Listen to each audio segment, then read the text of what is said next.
नाशिकच्या TCS मधील लैंगिक अत्याचार आणि धर्मांतर प्रकरणातील फरार आरोपी निदा खानच्या अटकपूर्व जामीन अर्जावर आज सुनावणी होणार आहे। गेल्या 2 सुनावणीत सरकारी वकील आणि संशयित आरोपीच्या वकिलांनी युक्तिवाद केला होता। दोन्ही बाजू ऐकून घेतल्यानंतर न्यायाधीशांनी निकाल राखून ठेवला होता।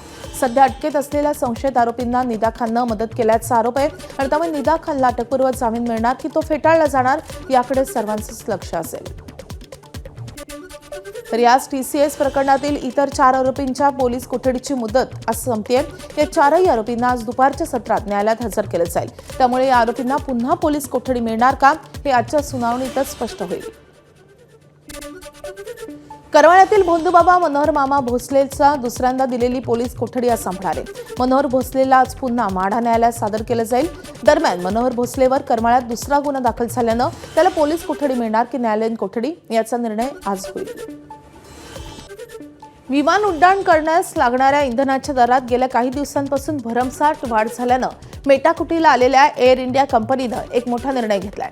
एअर इंडिया कंपनी आता दररोज 100 फेऱ्या कमी करणार आहे। देशांतर्गत आणि आंतरराष्ट्रीय उड्डाणांमध्ये 10% कपात करण्याचा निर्णय कंपनीनं घेतलाय। एअरलाईन्स सध्या जवळपास दररोज 900 उड्डाणं चालवते। उड्डाणांमध्ये 100 फेऱ्या कमी झाल्यानं आता एअर इंडियाच्या दिवसभरात केवळ 800 फेऱ्या होतील। तर शिवसेना प्रमुख बाळासाहेब ठाकरे यांच्या जन्मशताब्दी वर्षानिमित्त घाटले गावदेवी उत्कर्ष मंडळाच्या 58व्या भव्य कला व क्रीडा महोत्सव आयोजित करण्यात आला होता। या कार्यक्रमाला पक्षप्रमुख उद्धव ठाकरे यांनी भेट देऊन उपस्थितांशी संवाद साधलाय। या कार्यक्रमाला उद्धव ठाकरे यांच्यासोबत शिवसेनेचे नेते खासदार संजय राऊत, शिवसेनेचे सचिव आमदार मिलिंद नार्वेकर, माजी नगरसेवक अनिल पाटणकर उपस्थित होते। एबीपी माझा, उघडा डोळे बघा नीट।